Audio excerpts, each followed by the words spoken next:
오늘 말씀은 역시 고난주간의 셋째 날인 화요일에 있었던 사건에 연속된 기록입니다. 오늘 말씀에는 두 종류의 사람이 등장을 합니다.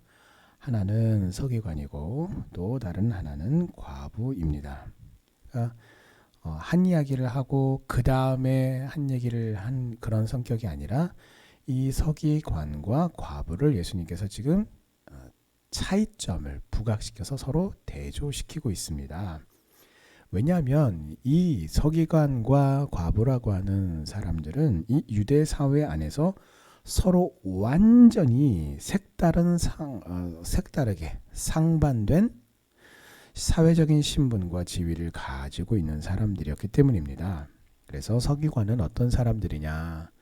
사회적으로 매우 존경받고 뿐만 아니라 부와 명예를 누리는 대표적인 사람이 바로 서기관이었습니다. 하지만 과부는 안타깝게도 가난과 또 멸시와 천대 속에서 살아가는 인생을 살아가는 대표적인 사람이에요. 그러니까 오늘날로 말하면 우리가 흔히 요즘에 인싸다, 아싸다 이렇게 많이 이제 표현도 많이 하죠. 그것처럼 어디를 가든지 모든 사람들이 그 얼굴만 보면은 어우 누가 왔네, 어이구 하고 반겨주는 스타인 거죠, 스타. 하지만 내가 가면 아무도 나를 알아주지 않아요. 왜? 유명세가 없으니까. 그런 어떤 대조적인 어떤 그런 존재인 것이죠. 그런데 오늘 예수님이 이 두 서기관과 과부를 대조시킴으로써 하나님의 말씀을 전하고 계십니다. 그런데 우리가 흔히 이 두 그룹을 생각할 때 그렇지, 그 두 그룹은 서기관과 과부라고 하는 이 두 존재는 또 뭔가 사회적으로 위치도 차이가 나고 뭐 명예에 있어서도 차이가 나고 가진 게 있느냐 없느냐 많냐 적으냐 그런 부분들에 있어서도 차이가 나지라고 우리는 그렇게 흔히 판단한단 말이에요. 그런데 오늘 예수님은 이 두 사람을 대조시킴에 있어서 이러한 신분적인 외적인 기준을 가지고 대조시키는 것이 아니라 하나님을 섬기는 중심, 하나님을 섬기는 태도를 기준 삼아서 이 두 그룹을, 두 사람을 대조시키고 있습니다.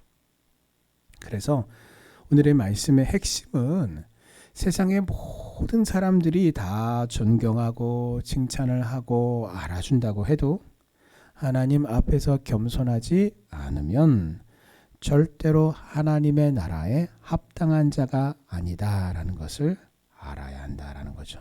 그걸 알면 어떻게 되겠습니까? 하나님의 나라에 합당한 자가 되기 위해서 또 합당한 자로서 이미 예수 그리스도의 그 보혈의 공로로 우리가 죄사함을 얻고 새 생명을 얻고 구원을 받았잖아요. 우리는 이미 하나님 나라의 천국의 백성이란 말이죠. 그렇다면 우리가 하나님의 나라에 합당한 자가 되기 위해서 힘쓰고 애쓰는 것이 아니라 이미 예수 그리스도의 그 보혈의 공로로 말미암아 합당한 자가 되었기에 합당한 자에 합당한 그런 우리가 오늘 행함으로 믿음의 행함을 우리가 가져야 하겠습니다.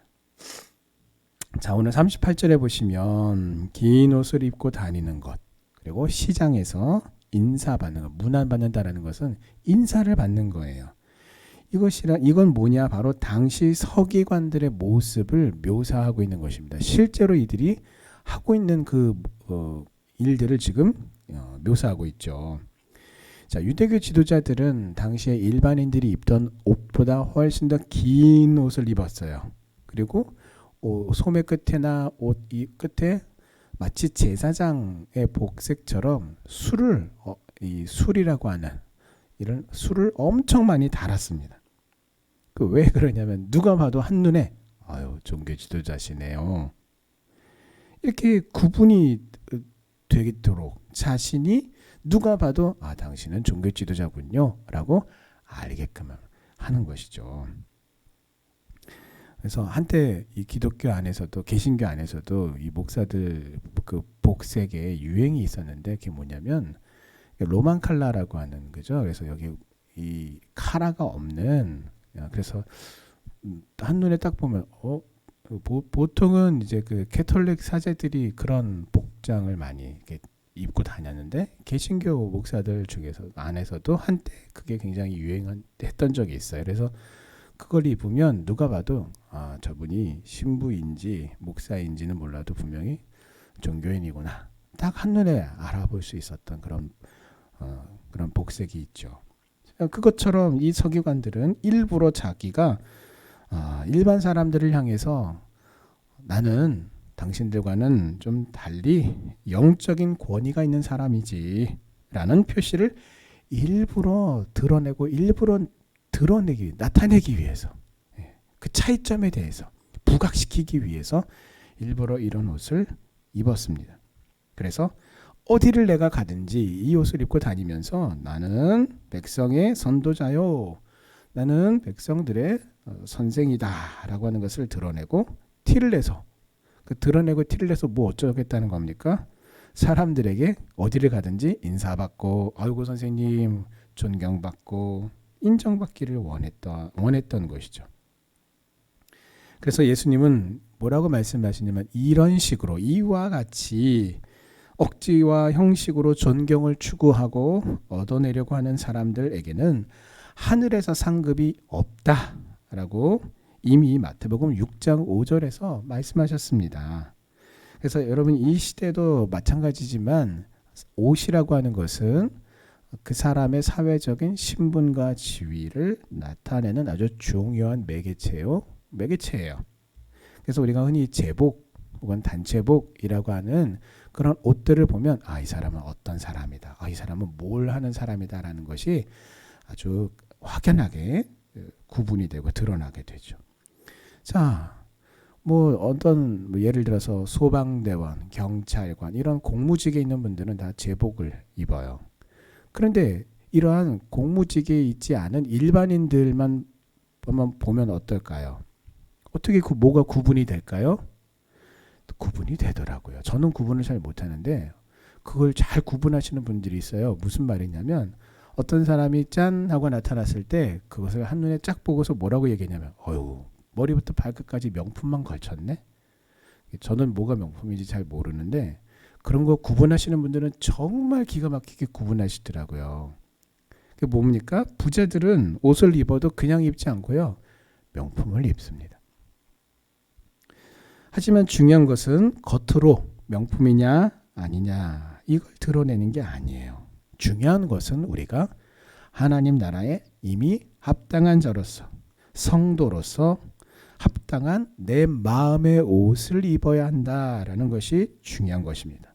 자, 그렇다면 성도가 입어야 할 마음의 옷이란 무엇일까요? 그것은 바로 골로새서 3장 12절에서 말씀하고 있는 대로 긍휼과 자비와 겸손과 온유와 오래 참음의 옷을 입어야 하는 것이죠. 그래서 이 말씀을 놓고 비춰보면 성령의 9가지 열매라고 하는 이것들이 바로 우리가 입어야 될 옷임을 또한 알 수가 있습니다. 이런 마음의 옷을 이렇게 하나님께서 중요하게 여기시는 마음의 옷을 입어야 내가 참으로 하나님의 자녀다라고 하는 영적인 신분을 드러낼 수가 있고요. 또 세상에서 어디서든 어디를 가든지 또 누가 보든지 내가 하나님의 자녀다라는 것을 사람들이 인정하게 되는 것입니다. 그래서 궁극적으로 모든 영혼들에게 하나님을 소개하고 그 영혼들을 여러분 하나님께로 인도하는 우리 성도님들 다 되시기를 주님의 이름으로 축원합니다. 자, 38절 39절을 보시면 서기관들이 단순히 나는 서기관입니다 라는 것을 이런 생각으로 긴 옷을 입고 많은 술을 옷에다가 단 게 아니에요. 그들은 자신의 신분에 걸맞게 그들은 스스로 생각했죠. 내 신분에 걸맞은 것을 이걸 요구하는 것은 당연한 거야. 이건 과한 게 아니야. 이건 원래 그런 거야. 우리는 그렇게 대우받을, 인정받을 마땅한 권리가 있어. 이런 생각을 가졌는데요. 그 걸맞다라는 게 뭐였냐면 높은 자리를 추구하고 원했다라는 겁니다. 결코 하나님께서 우리에게 말씀하시는 겸손함, 낮아짐, 섬김과는 완전히 거리가 먼 것들을 그들은 추구하고 간절히 열망했어요. 사람들에게 인정받고 또 사람들이 좀 자기를 어떻게 했냐면 좀 알아서 좀 모셔줬으면 좋겠다라고 그렇게 바랬다라는 거죠. 그래서 앞에서 살펴본 것처럼 일부러 긴 옷을 입어서 티를 냈고요.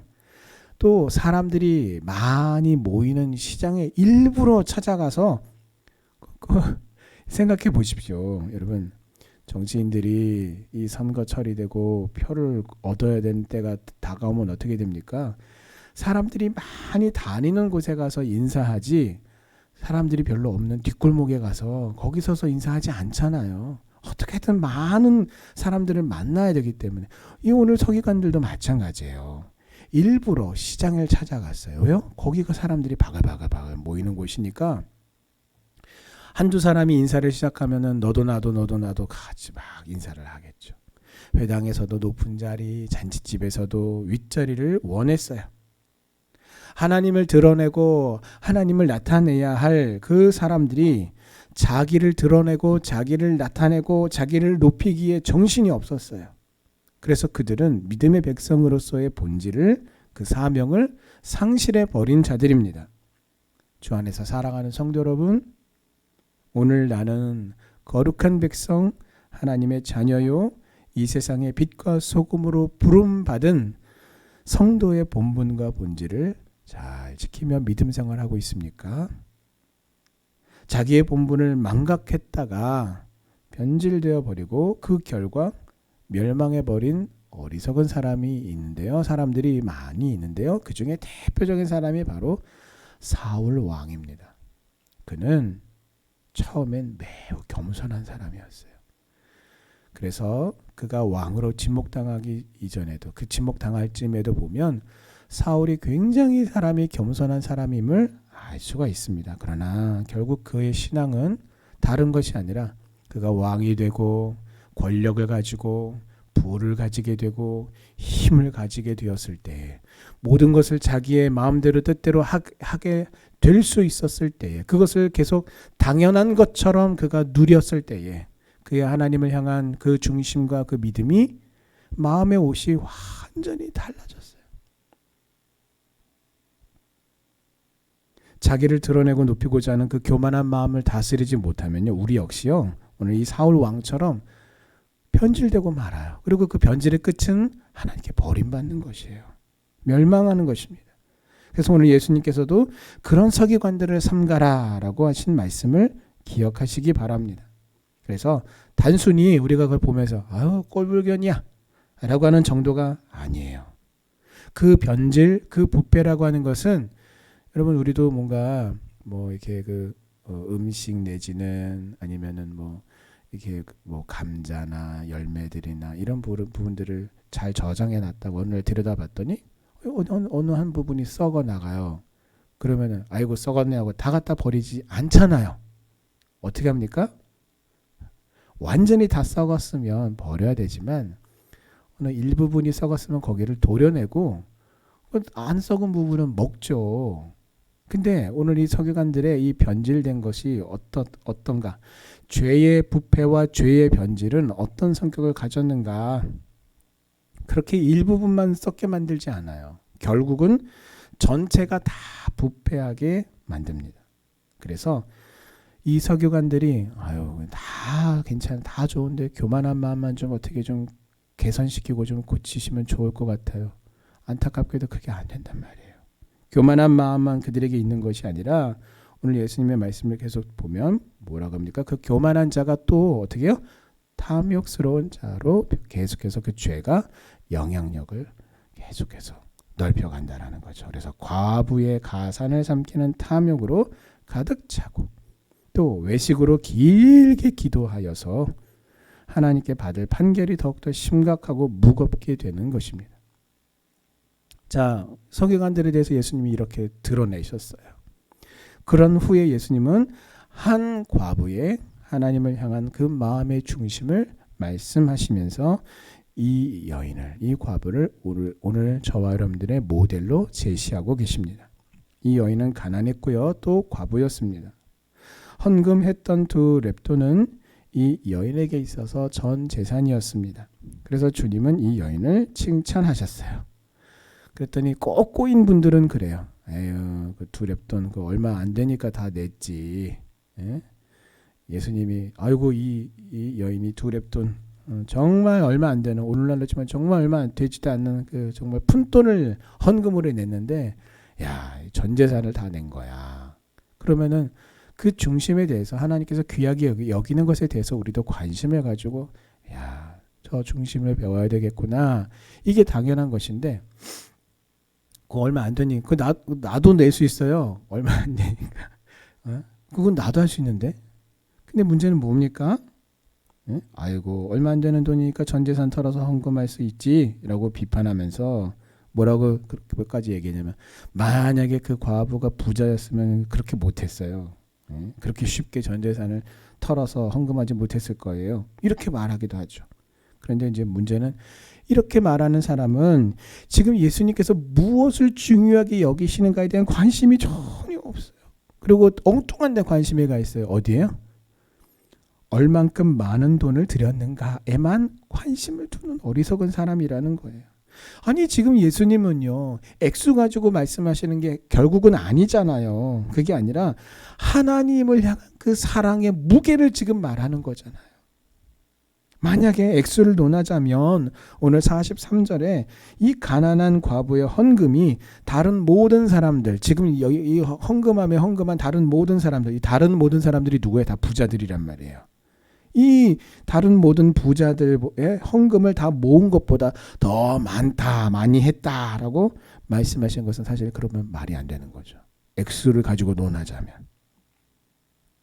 자, 그러므로 여러분, 하나님은 언제나 예배하고 섬기고 봉사하고 헌금하고 헌물하는 우리의 마음의 중심을 보십니다. 그러므로 내가 얼마를 했네, 내가 무엇을 했네 라고 사람 앞에 드러낼 이유가 없어요. 왜요? 하나님은 우리의 중심을 다 아시고 다 보시기 때문입니다. 그리고 오늘 예수님께서 말씀하신 것처럼 그것을 사람들 앞에서 나팔 불면 하늘에서 상급이 없단 말이에요. 왜 그런 어리석은 일을 우리가 하겠습니까? 그러므로 우리는 언제나 감사함으로 드려야 돼요. 그것이 정말 남들의 눈에는 푼돈처럼 보인다 할지라도 내 마음 전부를 다 거기에 들여 담아서 내 모든 상황과 형편을 아시는 그 주님께 오늘 이 두 렙돈이라고 하는 정말 액수적으로 보면 별거 아닌 돈이지만 예수님은 그 여인의 마음을 아셨어요. 이 여인에게는 그 두 렙돈이 생활비 전부였단 말이에요. 또 정직한 마음으로 드려야 하고요. 또한 자원하는 마음의 자세를 잃지 말아야 합니다. 그럴 때에 우리가 드리는 예물이 연락될 뿐만 아니라 예물을 드리는 나 자신도 하나님께서 기뻐 받으시고 하나님의 은혜와 축복으로 넘치게 하실 것입니다. 그래서 결국은 하나님을 향한 사랑의 마음의 무게를 재보니까 여러분, 무사람들은 확신했어요. 모든 사람들은 다 똑같이 생각했어요. 야, 저 종교 지도자가 참 하나님 보시기에 참 하나님께서 기뻐하시고 하나님을 뜨겁게 사랑하는 사람이구나 라고 그렇게 생각했지만 정반대로 서기관들은 불합격됐어요. 오히려 가난하고 사회적으로 소외받고 멸시받는 과부는 합격받았어요. 왜요? 그 하나님을 향한 사랑의 마음 중심과 그 중심에, 그리고 사랑의 무게가 달랐기 때문이에요. 오늘 우리는 하나님을 향해 어떤 마음을 품고 있습니까? 당연히 우리 예수님께서 우리에게 모델로 제시한 이 과부의 마음, 과부와 같은 마음이어야 합니다. 그래서 하나님께 기쁨이 되고 칭찬받는 우리 성도님들 다 되시기를 주님의 이름으로 축원합니다.